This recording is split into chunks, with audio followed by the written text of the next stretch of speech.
আমি সঞ্জয় কর্মকার আমার YouTube channel সঞ্জয়ের সঙ্গে কিছুক্ষণ এই চ্যানেলে সকলকে জানাই স্বাগত। পশ্চিমবঙ্গের নবনির্বাচিত বিধায়ক দলের এবং ভাবী মুখ্যমন্ত্রীর শপথ গ্রহণ অনুষ্ঠান আগামীকাল 9 মে শনিবার ব্রিগেড প্যারেড গ্রাউন্ডে। কিন্তু এর আগে বিদায়ী মুখ্যমন্ত্রী মমতা ব্যানার্জি তিনি যথারীতি প্রথা মেনে বা কনভেনশন মেনে তিনি পদত্যাগ করেননি। বিদায়ী মুখ্যমন্ত্রীকে পদত্যাগ করতেই হবে, সংবিধানে এরকম কোনো অনুচ্ছেদ নেই বা লেখা নেই, কিন্তু কোনো বিষয়ে একটা কনভেনশন থাকে, প্রথা থাকে যা আমরা মেনে চলি এবং সেটা একটা সম্মানজনক প্রথা বা রীতি বা রেওয়াজ। মাননীয় মুখ্যমন্ত্রী তিনি পদত্যাগ করেননি, কিন্তু তিনি এটা মনে হয় স্মরণে রাখেননি যে তারই পূর্বসূরি প্রাক্তন মুখ্যমন্ত্রী 2011 সালে বুদ্ধদেব ভট্টাচার্য সম্পূর্ণ ফল ঘোষণার আগেই তিনি ফলের আভাস পেয়েই বা বামফ্রন্ট পরাজিত হতে চলেছে এটা জেনেই তিনি রাজ্যপালের কাছে গিয়ে তদানীন্তন রাজ্যপালের কাছে গিয়ে পদত্যাগপত্র দিয়ে এসেছিলেন। এটাই প্রথা, এটাই কনভেনশন।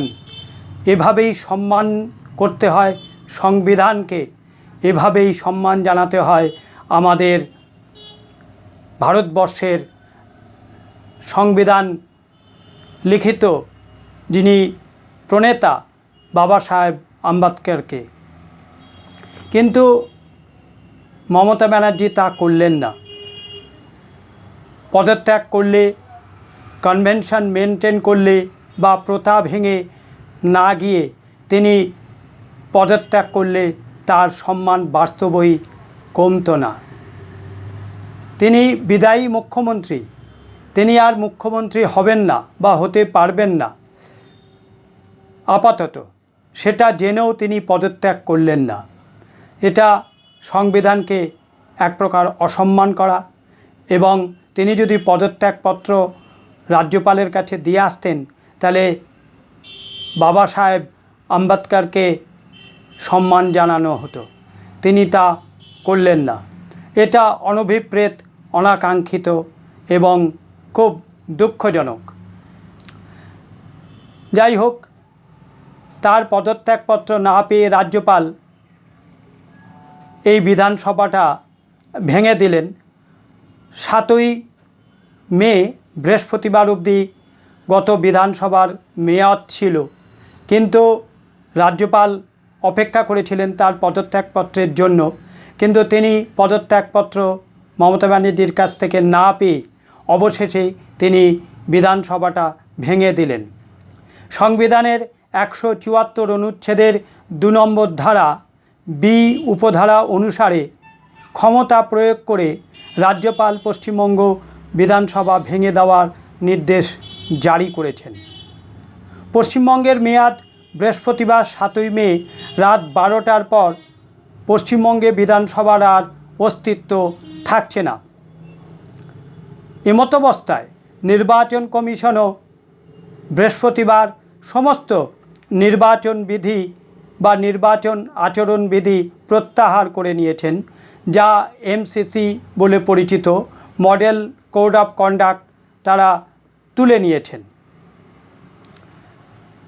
এই 7ই মে শেষ হয়ে যাচ্ছে রাজ্য বিধানসভার মেয়াদ, আর 9 মে নবনির্বাচিত সংখ্যাগরিষ্ঠ রাজনৈতিক দল অপেক্ষা করছে, ভাবী মুখ্যমন্ত্রী অপেক্ষা করছে আগামীকাল শপথ নেওয়ার জন্য।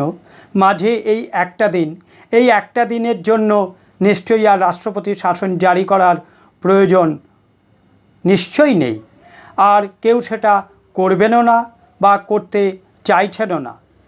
তদারকি মুখ্যমন্ত্রী হিসেবে কাউকে আর বলার কোনো প্রশ্ন নেই, কারণ তদারকি মুখ্যমন্ত্রী বললে মুখ্যমন্ত্রী মমতা ব্যানার্জিকেই সেটা বলা যেত, কিন্তু তিনি যখন তার পদত্যাগপত্র জমা দিতে যাননি তখন তিনিও আর তদারকি মুখ্যমন্ত্রী হিসেবে থাকছেন না।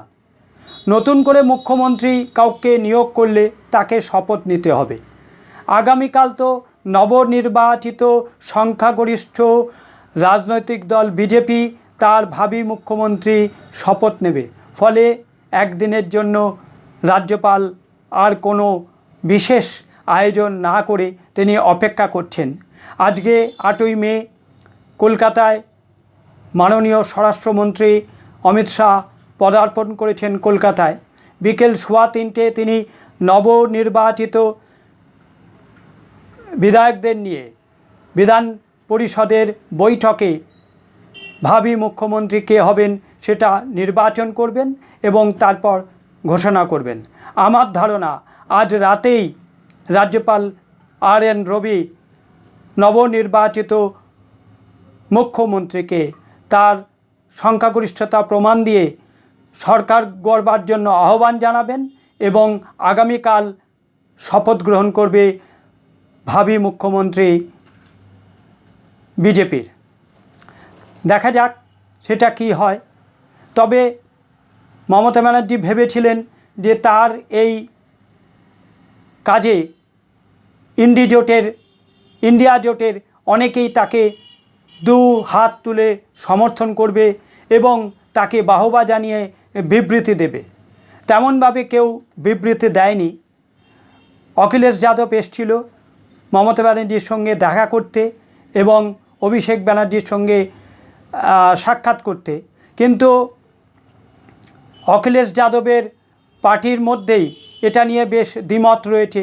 কিরণময় নন্দ ইতিমধ্যেই উষ্মা প্রকাশ করেছেন যে তিনি বলেছেন যে পশ্চিমবঙ্গে অত্যন্ত ভালো নির্বাচন হয়েছে, সুন্দর নির্বাচন হয়েছে, সুষ্ঠু অবাধ নির্বাচন হয়েছে। স্বাধীনোত্তর ভারতে এত সুন্দর নির্বাচন পশ্চিমবঙ্গে দেখিনি। তারপরেও কেন আমরা এ নিয়ে আলোচনা করব বা আমরা পরাজিত দলের হয়ে কথা বলবো বা ব্যাট করব। তাছাড়া আমরা এখন উত্তরপ্রদেশে বিরোধী দল হিসেবে আছি।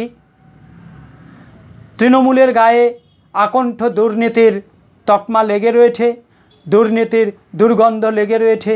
আমরা কেন তৃণমূলের সঙ্গে সখ্যতা বাড়িয়ে এই দুর্নীতির দায় নেব?